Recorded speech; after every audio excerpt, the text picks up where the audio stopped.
Assalamualaikum warahmatullahi wabarakatuh. Yang terhormat Ibu Triyulaili, SPD MAK selaku dosen mata kuliah akuntansi perpajakan.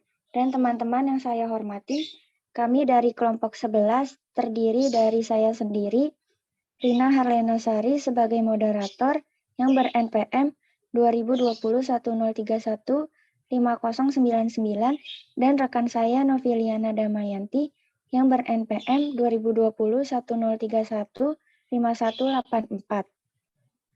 Kami akan mempresentasikan dan menjelaskan PPT kami yang berjudul Pendapatan dan Penjualan. Pembahasan yang pertama yaitu akuntansi pajak penghasilan. Slide ini akan membahas tentang definisi pendapatan dalam perpajakan. Menurut UU PPH nomor 36 tahun 2008, pasal 4 ayat 1, penghasilan yaitu setiap tambahan kemampuan ekonomis yang diperoleh wajib pajak, baik yang berasal dari Indonesia maupun luar Indonesia, yang dapat dipakai untuk konsumsi atau menambah kekayaan wajib pajak yang bersangkutan, dengan nama dan dalam bentuk apapun.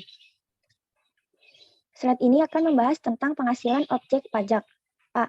Penggantian atau imbalan. B. Hadiah dari undian, pekerjaan, atau kegiatan dan penghargaan. C. Laba usaha. D. Keuntungan karena penjualan atau pengalihan harta. E. Penerimaan kembali, pembayaran pajak yang telah dibebankan sebagai biaya dan pembayaran tambahan pengembalian pajak. F. Bunga termasuk premium, diskonto, dan imbalan karena jaminan pengembalian hutang. G. Dividen. H. Royalti atau imbalan atas penggunaan hak. I. Sewa dan penghasilan lain sehubungan dengan penggunaan harta. J. Penerimaan atau perolehan pembayaran berkala. K. Keuntungan karena pembebasan utang. L. Keuntungan karena selisih kurs mata uang asing. M. Selisih lebih karena penilaian kembali aset. N. Premi asuransi. O. Iuran yang diterima atau diperoleh perkumpulan dari anggotanya yang terdiri dari wajib pajak yang menjalankan usaha atau pekerjaan bebas. P. Tambahan kekayaan neto yang berasal dari penghasilan yang belum dikenakan pajak. Q. Penghasilan dari usaha yang berbasis syariah. R. Imbalan bunga. S. Surplus Bank Indonesia. Slide ini akan membahas tentang penghasilan bukan objek pajak. 1. A. Bantuan atau sumbangan, termasuk zakat yang diterima oleh badan amil zakat yang dibentuk atau disahkan oleh pemerintah. B. Harta dan hibahan. 2. Warisan. 3. Harta termasuk setoran tunai yang diterima oleh badan usaha. 4. Penggantian atau imbalan. 5. Pembayaran dari perusahaan asuransi kepada orang pribadi. 6. Dividen atau bagian laba yang diterima atau diperoleh perseroan terbatas. 7. Iuran yang diterima atau diperoleh dana pensiun yang pendiriannya telah disahkan oleh Menteri Keuangan. 8. Penghasilan dari modal yang ditanamkan oleh dana pensiun.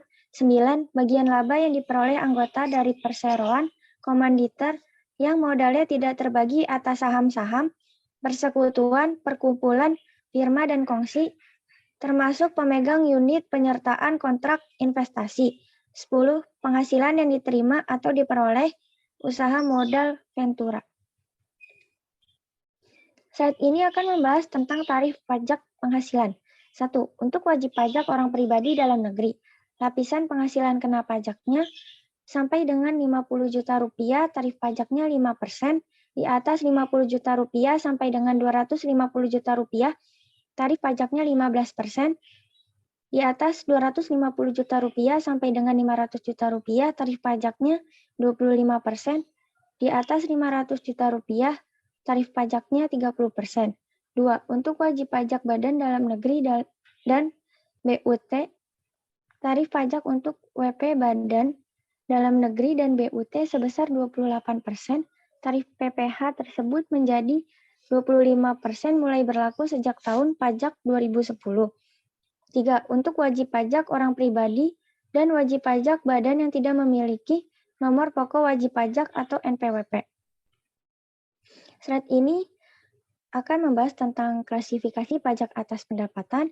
Yang pertama, pajak penghasilan pasal 26, yang kedua, pajak penghasilan pasal 25, yang ketiga, pajak penghasilan pasal 24, yang keempat, pajak penghasilan pasal 29, yang kelima, pajak penghasilan pasal 23, yang keenam, pajak penghasilan pasal 22, yang ketujuh, pajak penghasilan pasal 21, dan yang terakhir, ke-8, pajak penghasilan pasal 4 ayat 2.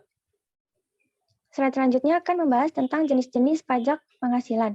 1. Pajak penghasilan pasal 21 merupakan pajak penghasilan yang dikenakan atas penghasilan berupa gaji, upah, honorarium, tunjangan, dan pembayaran lain dengan bentuk dan nama apapun yang diterima atau diperoleh wajib pajak orang pribadi dalam negeri sehubungan dengan pekerjaan, jasa, atau kegiatan tersebut yang dilakukan oleh wajib pajak orang pribadi dalam negeri.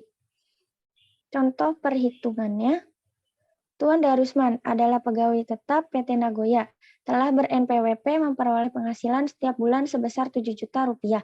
Kewajiban setiap bulan harus dibayar Tuan Darusman adalah iuran pensiun sebesar 50.000 rupiah. Berdasarkan data tersebut, hitunglah PPh terhutang setiap bulan yang harus dibayar apabila Tuan Darusman telah menikah dan tidak mempunyai tanggungan. Perhitungannya, gaji sebulan sebesar 7 juta rupiah. Pengurangannya, 1. Biaya jabatan sama dengan 5% dikali 7 juta rupiah, hasilnya 350.000 rupiah. 2. Iuran pensiun sebesar 50.000 rupiah, lalu ditambahkan hasilnya 400.000 rupiah. 7 juta rupiah dikurangi 400.000 rupiah, hasilnya penghasilan neto sebulan 6.600.000 rupiah. Lalu penghasilan neto setahunnya 12 dikali 6.600.000 rupiah, hasilnya 79.200.000 rupiah. PTKP atau penghasilan tidak kena pajaknya untuk wajib pajak sebesar 54 juta rupiah, untuk status kawinnya 4.500.000 rupiah, lalu ditambahkan hasilnya penghasilan kena pajak sebesar 58.500.000 rupiah. 79.200.000 rupiah dikurangi 58.500.000 rupiah, hasilnya 20.700.000 rupiah. PPh pasal 21 setahun sama dengan 5% dikali 20.700.000 rupiah sama dengan 1.035.000 rupiah. PPh pasal 21 sebulan sama dengan 1/12 dikali 1.035.000 rupiah, hasilnya 86.250 rupiah. Slide selanjutnya akan membahas tentang 2. Pajak penghasilan pasal 22. Dimaksudkan pajak yang dipungut, seperti atas transaksi pembelian barang yang dananya bersumber dari APBN atau APBD, dan transaksi yang dilakukan oleh lembaga-lembaga atau badan tertentu, baik badan pemerintah maupun swasta, berkenaan dengan kegiatan di bidang impor atau kegiatan usaha di bidang lain. Contoh perhitungannya, bendahara membeli 4 printer dari PT ABCD dengan harga beli 22 juta rupiah, harga sudah termasuk PPN. Besarnya pemungutan pajak atas pembelian printer tersebut adalah harga pembelian sebesar 22 juta rupiah, dasar pengenaan pajaknya 20 juta rupiah, dalam kurung 100 dibagi 110 dikali 22 juta rupiah, tutup kurung PPh pasal 22 dalam kurung 1,5% dikali 20 juta rupiah, hasilnya 300.000 rupiah. Lalu slide selanjutnya ada 3. Pajak penghasilan pasal 24 merupakan pajak yang terhutang atau dibayarkan di luar atas penghasilan yang diterima atau diperoleh dari luar negeri yang boleh dikreditkan terhadap pajak penghasilan yang terhutang atas seluruh penghasilan wajib pajak dalam negeri. Contoh perhitungannya, PT Selaras Abadi pada tahun 2013 memperoleh penghasilan neto sebagai berikut. Di Thailand, memperoleh penghasilan berupa laba usaha sebesar 300 juta rupiah, tarif pajak yang berlakunya 40%. Di Jerman menderita kerugian sebesar 500 juta rupiah, tarif pajak yang berlakunya 25%. Di dalam negeri memperoleh laba usaha sebesar 500 juta rupiah. Lalu pertanyaannya, hitunglah PPh pasal 24 atau kredit pajak luar negeri dari PT Sinar Gemilang tahun 2014. Jawabannya, 1. Menghitung total penghasilan kena pajak. Penghasilan dalam negerinya 300 juta rupiah, lalu ditambahkan dengan penghasilan dari luar negeri sebesar 500 juta rupiah, hasilnya penghasilan neto sebesar 800 juta rupiah. 2. Menghitung total PPh terutang. Pajak terutang sama dengan 25% dikali 800 juta rupiah, hasilnya 200 juta rupiah. 3. Menghitung PPh maksimum yang dapat dikreditkan. Dalam kurung, penghasilan luar negeri dibagi total penghasilan tutup kurung dikali total PPh terutang. Dalam kurung 300 juta rupiah dibagi 800 juta rupiah.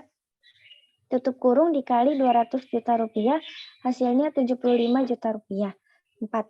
Menghitung PPh yang terutang atau diperoleh atau dipotong di luar negeri sama dengan 40% dikali 300 juta rupiah sama dengan 120 juta rupiah. 4. Pajak penghasilan pasal 25 adalah angsuran pajak penghasilan yang harus dibayar sendiri oleh wajib pajak setiap bulan dalam tahun pajak berjalan. Contoh perhitungannya, Bank Dana Sejahtera dalam laporan triwulan April sampai dengan Juni 2015 menunjukkan penghasilan neto sebesar 500 juta rupiah. Pertanyaannya, hitunglah angsuran PPh pasal 25 untuk masa Juli, Agustus, September tahun 2015. Jawabannya penghasilan neto triwulan sebesar 300 juta, penghasilan neto yang disetahunkan 4 dikali 300 juta, 1.200.000.000 juta, PPh terutang sama dengan 5% dikali 1.200.000.000 juta sama dengan 300 juta, besarnya PPh pasal 25 masa Juli, Agustus, September tahun 2015 adalah 300 juta dibagi 12, sama dengan 25 juta. Lalu slide ini akan membahas tentang pajak penghasilan pasal 26, merupakan pajak penghasilan yang dikenakan atau dipotong atas penghasilan yang bersumber dari Indonesia yang diterima atau diperoleh wajib pajak luar negeri selain bentuk usaha tetap. Contoh perhitungannya, PT Dahana membayar premi asuransi kepada Nagoya Corporation Ltd. sebesar 30 juta rupiah dengan perkiraan penghasilan neto sesuai dengan keputusan Menteri Keuangan sebesar 50% sama dengan dalam kurung 20% dikali 50% dikali 30 juta rupiah, hasilnya 3 juta rupiah. Lalu di sini ada perhitungan beserta penjelasan pajak penghasilan pasal 23, penjelasan dan perhitungan pajak penghasilan pasal 29, dan yang terakhir di sini ada penjelasan beserta perhitungan pajak penghasilan yang pengenaannya bersifat final atau PPh pasal 4 ayat 2. Lalu slide selanjutnya akan dijelaskan oleh Noviliana Damayanti. Yang kedua yaitu akuntansi pajak penjualan. Pajak pertambahan nilai. Definisi pajak pertambahan nilai. Pajak pertambahan nilai adalah pajak yang dikenakan pada setiap transaksi jual beli barang atau jasa yang terjadi pada wajib pajak orang pribadi atau badan usaha yang mendapatkan status pengusaha kena pajak. Selanjutnya ada objek pajak pertambahan nilai. 1. Penyerahan barang kena pajak di dalam daerah pabean yang dilakukan oleh pengusaha.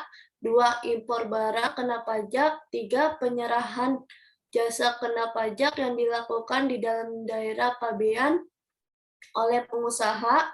4. Pemanfaatan barang kena pajak tidak berwujud dari luar daerah pabean di dalam daerah pabean. 5. Pemanfaatan jasa kena pajak dari luar daerah pabean di dalam daerah pabean. 6. Ekspor barang kena pajak berwujud oleh pengusaha kena pajak. 7. Ekspor barang kena pajak tidak berwujud oleh pengusaha kena pajak dan seperti pada kegiatan ekspor barang kena pajak berwujud terhadap pengusaha yang melakukan ekspor barang kena pajak tidak berwujud, hanya pengusaha yang telah dikukuhkan menjadi pengusaha kena pajak. 8. Ekspor jasa kena pajak oleh pengusaha kena pajak. Selanjutnya, ada jenis jasa tidak kena PPN. Yang pertama itu kesehatan medik, pelayanan sosial, pengiriman surat dengan perangko, keuangan, asuransi, keagamaan, pendidikan, kesenian dan hiburan, penyiaran yang bukan bersifat iklan, angkutan umum, darat dan air, tenaga kerja, perhotelan, pemerintahan umum, jasa boga, penyediaan tempat parkir, telepon umum, koin box, pengiriman dengan wesel pos. Yang ketiga, pajak penjualan atas barang mewah. Definisi dan karakteristik PPNBM. Definisi, pajak penjualan atas barang mewah atau seringkali disebut pajak barang mewah adalah pajak yang dikenakan atas transaksi barang kena pajak yang tergolong mewah, baik yang diproduksi di dalam negeri maupun diimpor. Karakteristik dibagi menjadi dua. Yang pertama yaitu pengenaan terhadap PPNBM ini hanya satu kali, yaitu pada waktu penyerahan barang kena pajak yang tergolong mewah oleh pengusaha yang menghasilkan atau pada waktu impor. Dua, PPNBM tidak dapat dilakukan pengkreditan dengan PPN. Namun, apabila eksportir mengekspor barang kena pajak yang tergolong mewah, maka PPNBM yang telah dibayar pada saat perolehan dapat direstitusi. Untuk selanjutnya ada tarif PPN dan PPNBM. Tarif PPN itu 10% dengan PP, tarif PPN dapat diubah serendah-rendahnya 5% dan setinggi-tingginya 15%. Atas ekspor BKP berwujud, BKP tidak berwujud, JKP 0%. Tarif PPNBM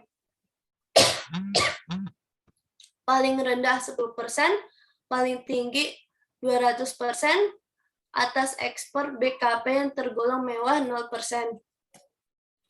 Contoh soal PPN dan PPNBM. PT Cermelang melakukan pembelian sepeda motor dari PT Bravo yang terikat dengan kontrak pembelian. Bila dalam pembuatan kontrak atau perjanjian tertulis bahwa dalam kontrak sebesar 260 juta telah termasuk PPN sebesar 10% dan PPN sebesar 20%. Hitunglah berapa besaran PPN dan PPNB yang terutang. PPN yang terutang sama dengan 10% bagi sama dengan buka kurung 100 tambah 10 tambah 20 tutup kurung kali nilai kontrak sama dengan 10 bagi 130 kali 260 sama dengan 20 juta. PPNBM yang terutang sama dengan 20 bagi buka kurung 100 tambah 10 tambah 20 tutup kurung kali nilai kontrak sama dengan 20 bagi 130 kali 260 sama dengan 40 juta. Sekian dari presentasi dari kelompok 11, kurang lebihnya mohon maaf. Wassalamualaikum warahmatullahi wabarakatuh.